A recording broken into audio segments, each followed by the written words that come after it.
always wanted to do a video on how to apply henna to your hair. Just like cooking and baking, it's also important to take care of yourself. Henna is something natural, so I don't use chemical dye in my hair. So let's begin. This is what we need in order to do henna.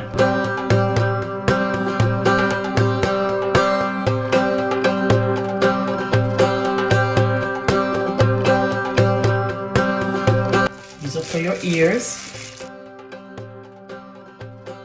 Vaseline for our hairline so that the henna won't run down. So we'll take coffee and a little bit of hot water, we'll melt it. When it cools down, we add it to our henna mix.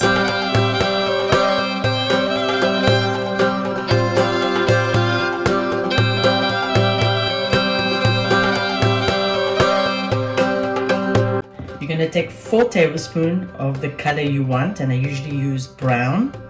And then this is pure henna, and pure henna gives you more the reddish color. So I mix 1 tablespoon and 4 tablespoons with a little bit of water and the coffee that's mixed in the water, and you just put enough water until you get this consistency.